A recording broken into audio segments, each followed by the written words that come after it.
Бәріне сәлем, мен Павлодар қаласының Марин дүкені консультанты Тельбай Гүлназ боламын.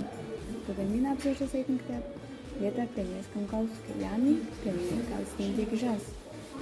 Кітаптың авторлары алғашқы рет бұл кітапты Wattpad, Фейсбук сияқты платформаларда фанфик сияқты да жарияланған болатын.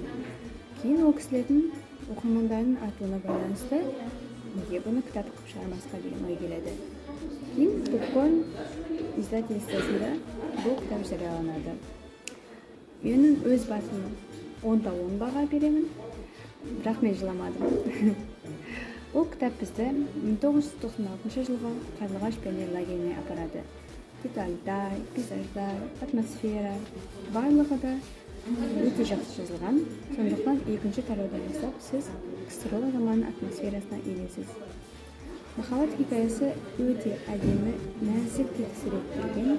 Бізге алғашқы сүйіспеншілік, жасөспірім шақтағы таныстық сезімге бірінші рет тап болған кезде не болатынын және де кейінірек қоғамның үкімімен қалай күресетінін көрсетеді. Мұнда кейіпкерлер өте жақсы суреттелген.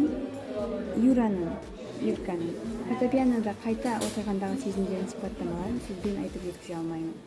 Мұндай жағдайға тап болғандағы адам ретінде, яғни мен мұндай жағдайға тап болмадым, сол себептен де Юрканың сезімдерінің сипатталуы арқылы мен де солай өзімді сезіне алдым. Шығармада өте маңызды тақырыптарда қозғалады: өзін-өзі қабылдамау, қоғамды қабылдамау, ата-ана мен бала арасындағы түсінбеушіліктер және де тағы басқалары. Тіпті психологтың да әр кезде көмегінің тиілмейтінін түсіндік. Мұның бәрі басты кейіпкерлеріміздің басынан өтеді. Екі басты кейіпкер Володя мен Юра өз бастарынан осы жағдайлардың бәрін өткізеді. Маған КСРО-ның керуеніндегі адамдардың өмірі туралы және олардың басына не өткізгені туралы оқу өте қызық болды. Және де кітаптағы осы бір цитата: «Не потеряйте друг друга, и